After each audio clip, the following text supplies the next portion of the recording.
نحمده ونصلي ونسلم على رسوله الكريم أما بعد فأعوذ بالله من الشيطان الرجيم بسم الله الرحمن الرحيم يا أيها الذين آمنوا لا تلهكم أموالكم ولا أولادكم عن ذكر الله وقال النبي صلى الله تعالى عليه وسلم اللهم بارك لأمتي في بكورها أو كما قال سبحان ربك رب العزة عما يصفون وسلام على المرسلين والحمد لله رب العالمین۔ جناب محترم میاں ندیم صاحب کے حکم پر حاضری ہوئی ہے اور یہاں پر جمع ہونے کا مقصد دعائے خیر کرنا ہے، برکت کی دعا کرنا ہے، کیونکہ ایک ماحول کاروباری سا ماحول محسوس ہوتا ہے اور تجارت سے متعلقہ ماحول ہے، تو اس لیے اس مناسبت سے میں صرف چند گزارشات نہایت اختصار کے ساتھ آپ حضرات کی خدمت میں عرض کروں گا۔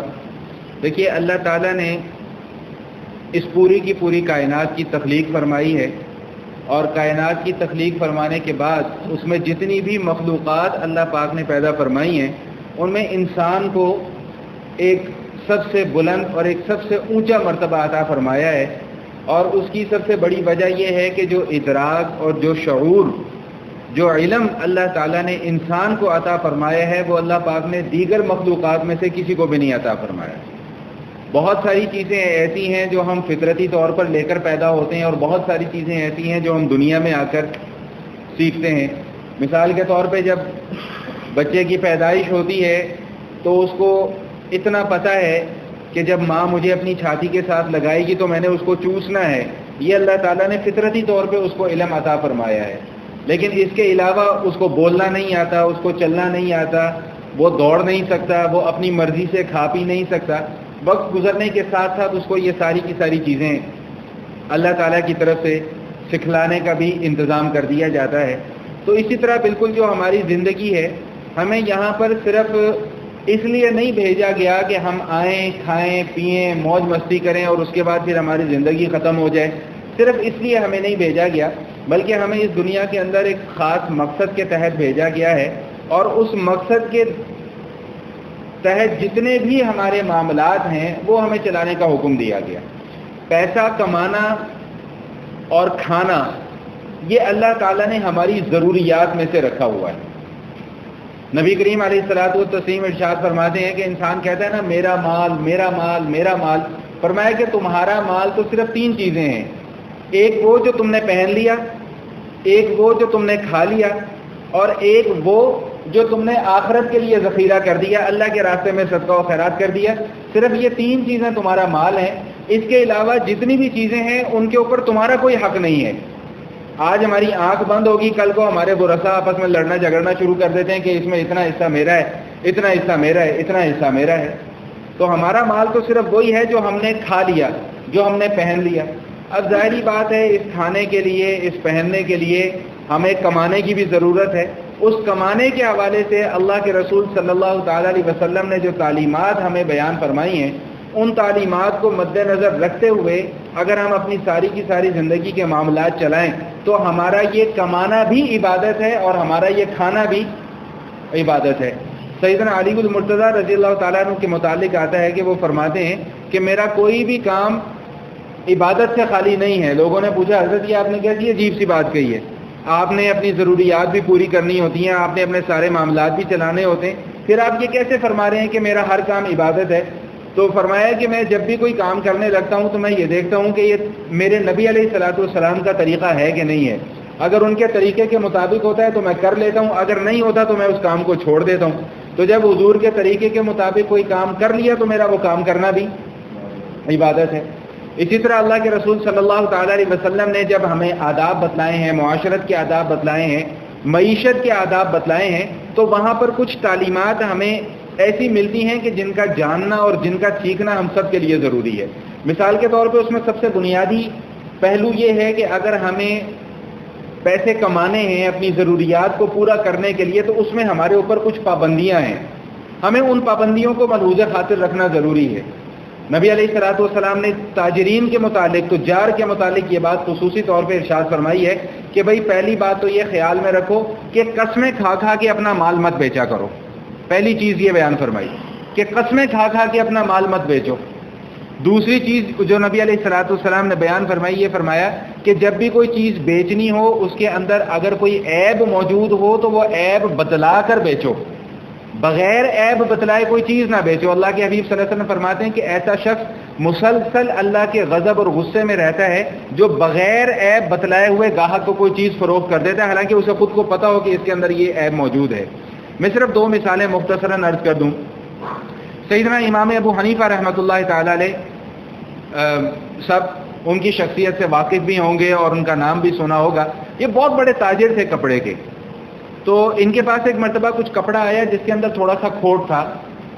تو اپنے ملازم کو بتلا کر گئے کہ اس کپڑے کے اندر کھوٹ ہے اور جب بھی گاہک کو بیچو تو اس کھوٹ کو بتلا کر بیچنا اور کم قیمت پر بیچنا. اور خود کہیں تشریف لے گئے کسی کام سے.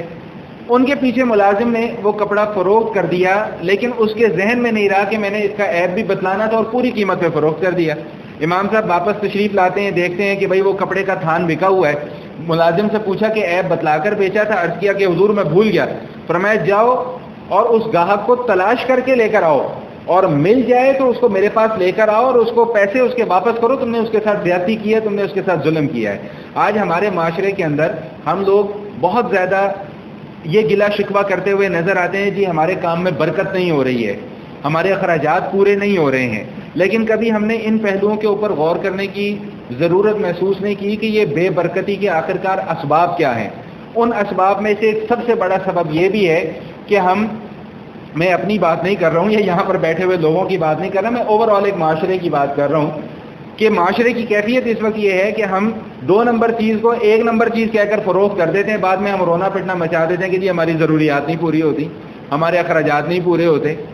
سبزی والوں کی مثال لے لیں، پھل والوں کی مثال لے لیں. ایسے کئی دھوکے ہمارے ساتھ روزانہ ہوتے ہیں کہ اوپر بہترین پھل سجا ہوا ہے، نیچے کھوٹا مال جو ہے وہ، اور پھر اس کے بعد ہم کہتے ہیں جی ہماری ضروریات پوری نہیں ہوتی ہیں.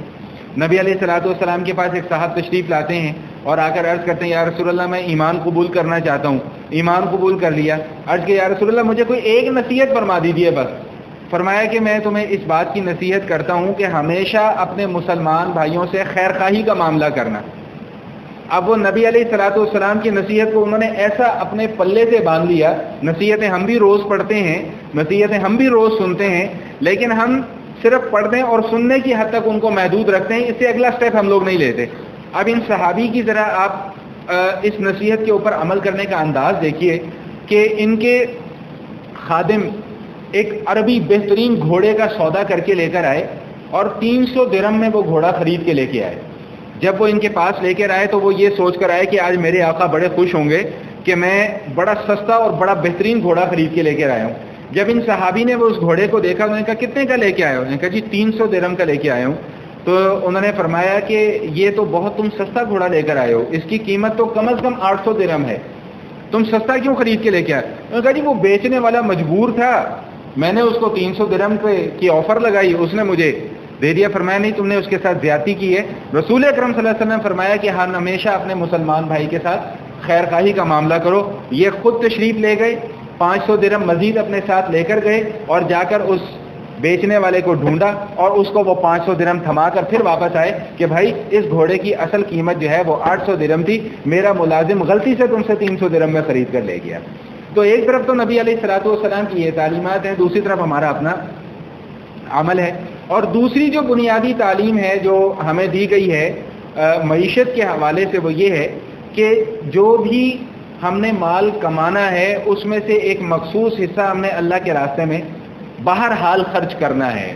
ایک طویل حدیث ہے، میں اس کا مختصر سا خلاصہ آپ کے سامنے رکھ دوں کہ نبی علیہ الصلوۃ والسلام نے فرمایا کہ 4 قسم کے لوگ ہوتے ہیں.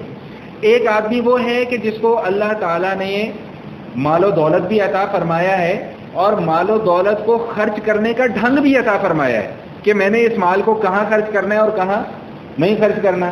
وہ صدقہ بھی کرتا ہے، وہ خیرات بھی کرتا ہے، وہ زکوٰۃ جو فرض ہے اس کو بھی ادا کرتا ہے اور جو اس سے اچھے کام ہو سکتے ہیں وہ سب کرتا ہے. تو ایک تو یہ شخص ہے، تو فرمایا کہ یہ جنت کے اونچے درجوں کے اندر ہوگا، سب سے اونچے درجوں میں ہوگا.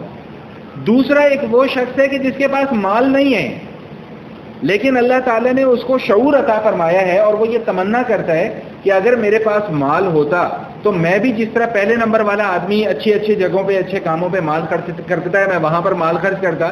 تو اللہ کے حبیب صلی اللہ علیہ وسلم فرماتے ہیں صرف اس ایک اچھی نیت کی وجہ سے اس کا معاملہ بھی اس پہلے نمبر والے آدمی کے ساتھ ہوگا. اور میں ایک تیسری قسم کا آدمی ہے، اس کے پاس مال تو بہت ہے لیکن اس کو عقل، شعور اور تمیز نہیں ہے کہ میں نے یہ مال خرچ کہاں کرنا ہے. وہ حرام خوری کے اندر مال کو خرچ کرتا ہے، حرام کاری کے اندر مال کو خرچ کرتا ہے. تو اللہ کے حبیب صلی اللہ علیہ وسلم فرماتے ہیں کہ وہ جہنم کے نچلے ترین درجوں میں سے ہوگا. اور فرمایا کہ ایک چوتھے نمبر پر آدمی ہے کہ جس کے پاس نہ مال ہے نہ اس کے پاس علم ہے، لیکن وہ تمنا یہ کرتا ہے کہ اگر میرے پاس مال ہوتا تو جس طرح تیسرے نمبر والا آدمی عیاشیوں کے اندر اپنے مال کو خرچ کرتا ہے میں بھی ویسا ہی کرتا. تو اللہ کے حبیب صلی اللہ علیہ وسلم فرماتے ہیں کہ اس بری نیت کی وجہ سے اس کا انجام بھی اس چوتھے نمبر والے آدمی کے ساتھ ہوگا.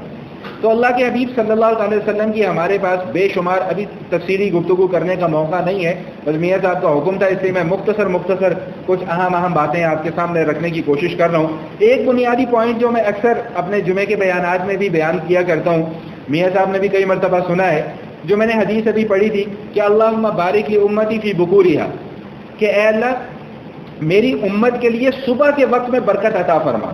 تو یہ جو صبح کا وقت ہوتا ہے یہ نہایت برکت والا وقت ہوتا ہے. اور ہمارے یہاں جو بے برکتی ہے اس کے اسباب میں سے ایک سبب یہ بھی ہے کہ جو اللہ سے مانگنے کا اور محنت کرنے کا وقت ہوتا ہے وہ ہم سو کر گزار دیتے ہیں. صبح فجر کی نماز اللہ ماشاء اللہ پڑھ لی، بہت اچھی بات، نماز پڑھ کے پھر سو گئے، پھر سو کر اٹھ رہے ہیں، 11 بجے اٹھ رہے ہیں، 12 بجے اٹھ رہے ہیں، 1 بجے ناشتہ ہو رہا ہے، 2 بجے اپنے آفس میں پہنچ رہے ہیں، 3 بجے جا کر کاروبار کا آغاز ہو رہا ہے. تو وہ جو برکت حاصل کرنے والا وقت تھا جس کی اللہ کے حبیب صلی اللہ علیہ وسلم نے دعا فرمائی ہے وہ تو ہم نے ضائع کر دیا. تو جب اللہ کے حبیب صلی اللہ علیہ وسلم کا بتلایا ہوا وقت ہم نے ضائع کر دیا، پھر ہم کیوں یہ گلہ شکوہ کریں گے کہ ہمارے کام میں برکت نہیں ہو رہی. تو اس لیے اس بات کا تھوڑا سا اہتمام کرنے کی ہم سب کو کوشش کرنی چاہیے کہ جو تعلیمات ہمیں رسول اللہ صلی اللہ علیہ وسلم نے بیان فرمائی ہیں ان تعلیمات کے مطابق اپنے کاروبار کو یا اپنا کوئی بھی کام ہے، اپنی ملازمت ہے یا کچھ بھی ہے، اس کو اس انداز میں چلانے کی کوشش کی جائے. انشاءاللہ پھر دیکھیے کہ اللہ تعالیٰ کی طرف سے کیسے انعامات کا نزول ہوتا ہے. صحابہ کرام رضوان اللہ تعالی علیہم اجمعین کی مثالیں ہمارے سامنے موجود ہیں. تجارت کو اللہ کے حبیب صلی اللہ علیہ وسلم نے خود پسند فرمایا اور تجارت کی بھی ہے. اور اللہ کا قرآن خود کہتا ہے احل اللہ البیع وحرم الربا، تجارت کو ہم نے جائز اور حلال قرار دیا ہے اور سود کے ذریعے سے ناجائز کمائی کو ہم نے حرام قرار دیا ہے. سیدنا عبد الرحمن بن عوف رضی اللہ تعالی عنہ یہ مکہ معظمہ سے ہجرت فرما کر مدینہ منورہ تشریف لے گئے. جب سارے صحابہ کرام نے ہجرت فرمائی ہے تو نبی علیہ الصلوۃ والسلام نے وہاں پر ایک صحابی ہیں سعد بن ربیع رضی اللہ تعالیٰ عنہ، ان کے ساتھ ان کا بھائی چارہ کروا دیا، ان کی مواخات قائم کروا دی. اب سعد بن ربیع رضی اللہ تعالیٰ عنہ کا جذبہ آپ یہ دیکھیے کہ انہوں نے کہا کہ میرے بھائی میرے پاس مال بھی بہت زیادہ ہے اور میرے پاس ایک سے زیادہ بیویاں ہیں، تو میں اپنا آدھا مال آپ کو دے دیتا ہوں اور میری بیویوں میں سے جو آپ کو پسند ہو اس کو میں طلاق دے دیتا ہوں، وہ عدت گزار لے، اس کے بعد آپ اس سے نکاح کر لینا. تو عبد الرحمن بن عوف رضی اللہ تعالیٰ عنہ یہ عشرہ مبشرہ صحابی ہیں، انہوں نے فرمایا کہ بھائی آپ اپنی بیویاں بھی اپنے پاس رکھو، اپنا مال بھی اپنے پاس رکھو، مجھے صرف بازار کا رستہ دکھلا دو کہ بازار کدھر ہے، میں جا کر وہاں پر اپنا کام کاج شروع کروں. آج ہم ایک روایتی ملاؤں کے سامنے اگر اس قسم کی بات کریں، کاروباری یا معاشرتی معاملات کے اوپر بات کریں تو وہ فتویٰ پہلے آئے گا، مسئلہ بعد میں بتلایا جائے گا. تو اس لیے یہ تو اللہ کے رسول صلی اللہ علیہ وسلم اور ان کے صحابہ کرام کی تعلیمات میں آپ کے سامنے رکھ رہا ہوں. انہوں نے کہا بھائی مجھے صرف بازار کا رستہ دکھلا دو، میں جا کے خود وہاں پر کام کاج کروں گا. تو روایات میں آتا ہے کہ یہ بازار گئے، پہلے دن جا کر انہوں نے کچھ تھوڑا سا گھی اور تھوڑا سا پنیر خریدا ہول سیل ریٹ کے اوپر، اور پھر اس کو پرچون ریٹ کے اوپر جا کر جو ہے وہ فروخت کر دیا، کچھ تھوڑا سا منافع کمایا، پھر اسی سے کاروبار کرتے گئے. بہرحال خلاصہ کلام یہ کہ جس وقت ان کا انتقال ہوا، روایات کے اندر آتا ہے کہ ان کا جو اثاثہ تھا یا ان کا جو ترکہ تھا وہ آج کل کے دور کے اعتبار سے ہزاروں میں یا لاکھوں یا کروڑوں یا اربوں میں نہیں، یہ خربوں سے بھی اوپر ان کا ترکہ جو ہے وہ بچا ہوا تھا. اور یہ سارا کا سارا پیسہ انہوں نے صرف تجارت کے ذریعے سے کمایا، لیکن تجارت کے اندر ان اصولوں کو ملحوظ خاطر رکھا جو اللہ اور اللہ کے حبیب صلی اللہ تعالی علیہ وسلم نے بیان فرمائے ہیں. اسی طرح حضرت عثمان غنی رضی اللہ تعالیٰ عنہ کے متعلق آتا ہے کہ مدینہ منورہ میں قحط پڑ گیا. حضرت عثمان غنی رضی اللہ تعالیٰ عنہ نے بہت سارا غلہ اور اناج منگوایا مدینہ کے اندر، اور جو وہاں کے تاجر تھے ان کو پتہ چلا کہ عثمان رضی اللہ تعالیٰ عنہ نے مال منگوایا ہے، تو چلو ان سے جا کر ہم بھی خرید لیتے ہیں تاکہ ہم اس مال کو خرید کر پھر آگے لوگوں کو بیچیں گے، ان کا بھی بھلا ہو جائے گا، ہمارا بھی بھلا ہو جائے گا، لوگوں کا بھی بھلا ہو جائے گا. تو جب حضرت عثمان غنی رضی اللہ تعالیٰ عنہ کے پاس وہ تاجروں کا ٹولہ اکٹھا ہو کر آیا تو حضرت عثمان غنی رضی اللہ تعالیٰ عنہ نے فرمایا کہ ہاں بھائی تم مجھے کتنا پروفٹ دے سکتے ہو، نفع کتنا دے سکتے ہو؟ اور یہ کہا جی 10 کی چیز ہم آپ سے 12 میں خرید لیں گے. تو عثمان غنی رضی اللہ تعالیٰ نے فرمایا کہ نہیں، یہ کم ہے، پروفٹ اور زیادہ بڑھاؤ. اور یہ کہا اچھا جی 10 کی چیز ہم آپ سے 13 میں خرید لیں گے، یہ ہو سکتا ہے؟ تو عثمان غنی رضی اللہ تعالیٰ نے فرمایا نہیں، مجھے اس سے بھی زیادہ مل رہا ہے. اب وہ تاجر بڑے حیران کہ ایسا کون سا تاجر ہے جو 10 کی چیز ہم 13 میں خریدنے کو تیار ہے، کوئی ایسا کون سا تاجر ہے جو اس سے بھی زیادہ دینے کو تیار ہے؟ وہ نے کہا اچھا جناب ہم 10 کی چیز آپ سے 14 میں خرید لیتے ہیں. تو فرمایا نہیں، مجھے تو اس سے بھی زیادہ مل رہا ہے. تو انہوں نے کہا اچھا جی آخری آفر ہماری یہ ہے کہ ہم 10 روپے کی چیز آپ سے 15 میں خریدتے ہیں، اس سے زیادہ ہم آپ کو نہیں دے سکتے.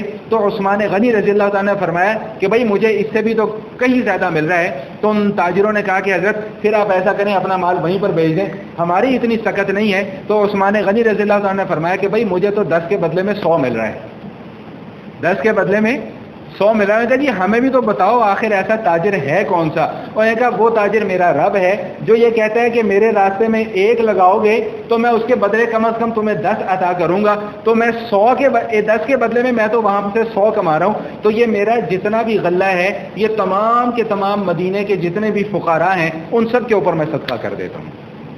اور یہی وجہ ہے کہ آج کے دن میں، آج کی تاریخ میں بھی عثمان غنی رضی اللہ تعالیٰ عنہ کے نام کا بینک اکاؤنٹ آج بھی موجود ہے. یہ میں بڑی دلچسپ حقیقت آپ کے سامنے رکھ رہا ہوں. آج بھی ان کے نام کا بینک اکاؤنٹ موجود ہے، آج بھی ان کے نام پر چیریٹی چل رہی ہے.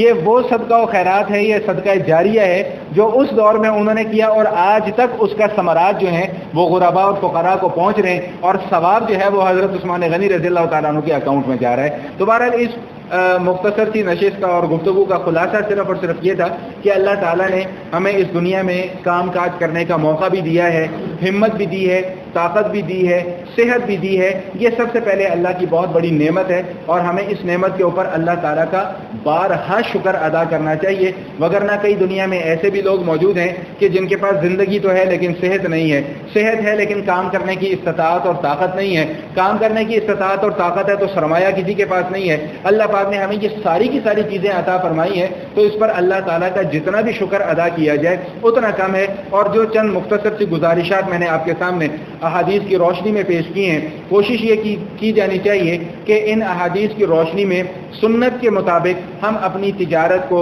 اپنے معاملات کو، اپنی ملازمت کو چلانے کی کوشش کریں. انشاءاللہ اللہ تعالیٰ کی طرف سے برکتوں اور رحمتوں کے فیصلے یقیناً ہوں گے. اللہ تعالیٰ تو اپنی رحمت ہم پر برسانے کے انتظار میں بیٹھے ہوئے ہیں، لیکن یہ ہماری اپنی کمائی کی ہے کہ ہم اپنے اللہ سے مانگتے نہیں ہیں. اللہ کے رسول صلی اللہ علیہ وسلم نے ایک بات ارشاد فرمائی ہے، من لم یسأل اللہ یغضب علیہ، جو اللہ تعالیٰ سے مانگتا نہیں ہے نا اللہ اس سے ناراض ہو جاتے ہیں. تو ہم نے اللہ سے مانگنا چھوڑ دیا ہے، اللہ نے اپنی رحمت والے دروازے ہم سے بند کر لیے ہیں، لیکن ایسے بند نہیں کیے کہ وہ مستقل بند ہو گئے. سیدہ رابعہ بصریہ، حسن بصری رحمۃ اللہ تعالیٰ نے ایک موقع پہ مجلس میں ارشاد فرمایا کہ بھائی اللہ تعالیٰ کا دروازہ ہمیشہ کھٹکھٹاتے رہا کرو. تو وہاں پر ایک بوڑھی اماں بیٹھی ہوئی تھی. ان بوڑھی اماں نے کہا کہ حسن کیسی بات کرتے ہو، اللہ کا دروازہ کبھی بند بھی ہوتا ہے؟ تو اللہ کا دروازہ ہمیشہ کھلا رہتا ہے، بس ہم اس دروازے میں داخل ہونے والے بن جائیں. تو اللہ تعالیٰ ان باتیں جو میں نے آپ کے سامنے کی ہیں اللہ ان کا کرنا قبول فرمائے، اور جو کہا گیا جو سنا گیا اللہ تعالیٰ اس کے اوپر ہم سب کو عمل کرنے کی توفیق عطا فرمائے. وآخر دعوانا ان الحمد للہ رب العالمین.